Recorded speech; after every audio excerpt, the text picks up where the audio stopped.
अब मुझे बताओ, थोड़ा मेमोरी टेक्निक पे वापस आते हैं। कुछ बढ़िया विजुअलाइज़ेशन टेक्निक बताओ, जो आपकी 27 टेक्निक है, एक तो अपन ने सीख ली। कोई विजुअलाइज़ेशन टेक्निक जिससे 10 साल का बच्चा ईज़िली कोई भी विजुअलाइज़ करके कोई चीज़ सीख सके? सर वो एक टेक्निक नहीं है, क्योंकि ये एक टेक्निक से पॉसिबल नहीं है। इसके लिए उनको अलग-अलग टेक्निक सीखनी पड़ेगी।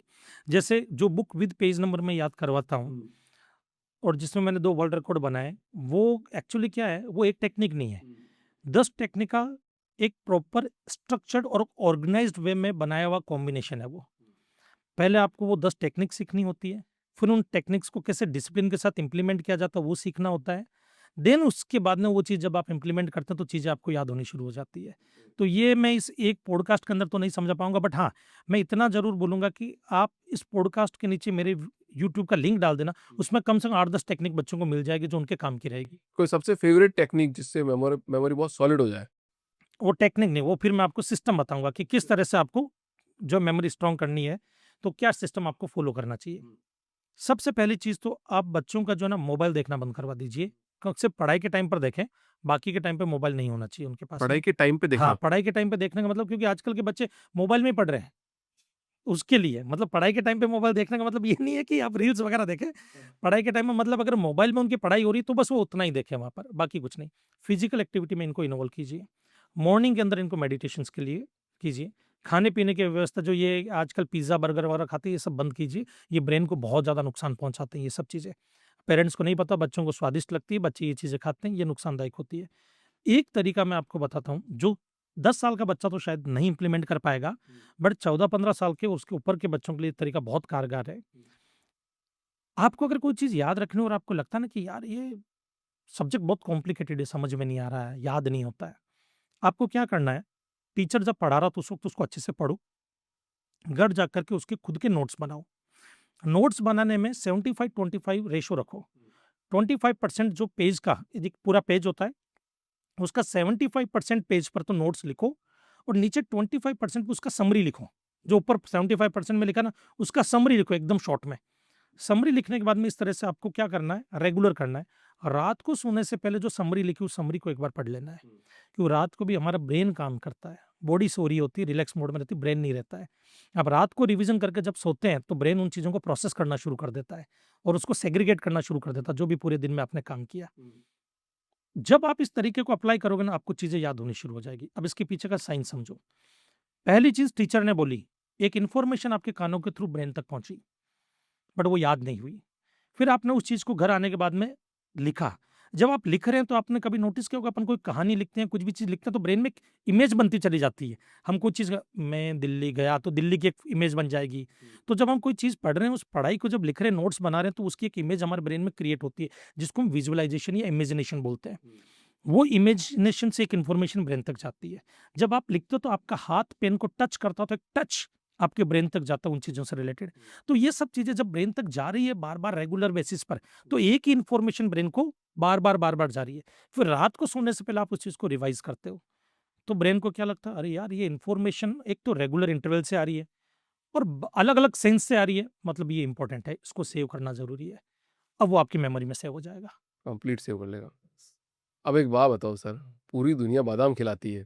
अब आपकी टेक्निक नहीं सीखे और रोज़ 5 बादाम भिगो के अगर खिलाए सुबह, वो भी छिलके उतार के, तो क्या ब्रेन की मेमोरी बढ़ जाएगी?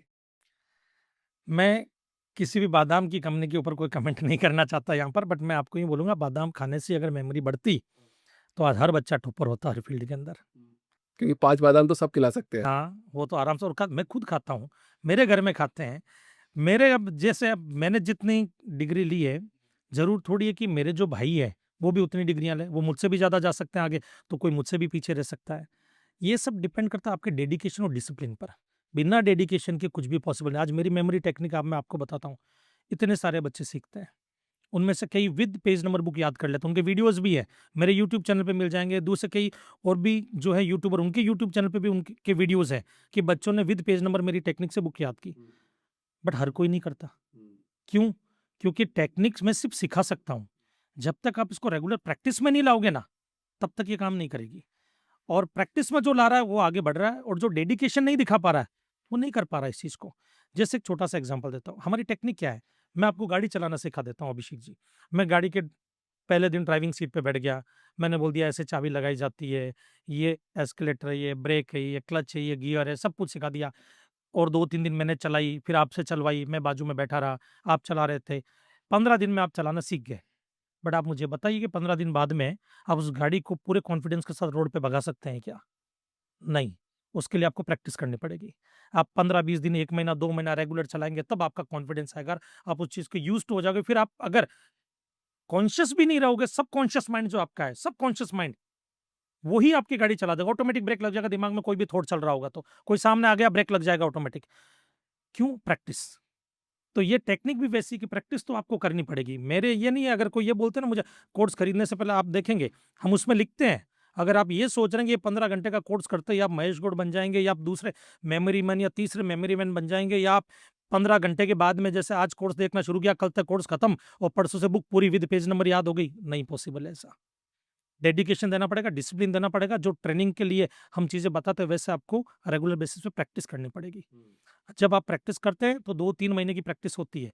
कोर्स तो 15 घंटे का ही है हमारा, बट उसको प्रैक्टिस करने के लिए 2-3 महीना, 4 महीना होता है। 2-3 महीने, 4 महीने प्रैक्टिस करने के बाद लोगों के ये रिव्यू है कि हम बैठे-बैठे ऑटोमेटिक वो टेक्निक इंप्लीमेंट हो जाती है, चीज़ें याद हो रही है हमारे को। मतलब कोई जैसे मतलब कोई मैथ्स में किसी को कुछ नहीं आ रहा और आपने वो टेक्निक सिखा दी तो वो मैथ्स पूरी किताब में एकदम 100 आउट ऑफ 100। नहीं, बिल्कुल नहीं। मैथ्स में अगर किसी को कुछ आ ही नहीं रहा है, उसके पास उसने लॉजिकली कोई चीज़ सीखी नहीं है, फैक्ट के साथ कोई चीज़ पढ़ी ही नहीं है, वो टेक्निक को इम्प्लीमेंट ही नहीं कर पाएगा वहाँ पर। हमारी टेक्निक पढ़ी हुई चीज़ों को रिटेन करवाती है कि एग्ज़ाम में क्लिक हो जाए और आपके ब्रेन में याद रहेगी वो आपको, ना कि कॉन्सेप्ट समझाती है। कॉन्सेप्ट तो आपको आपका प्रोफेसर और सब्जेक्ट का एक्सपर्ट ही समझा पाएगा, और कॉन्सेप्ट समझने के बाद चीज़ें, इतनी सारी किताबें पढ़ने के बाद वो चीज़ें याद नहीं रहती है और उन 3 घंटे में एग्ज़ाम टाइम में क्लिक नहीं होती है। वहाँ पे हमारी टेक्निक काम में आती है। बहुत बढ़िया सर।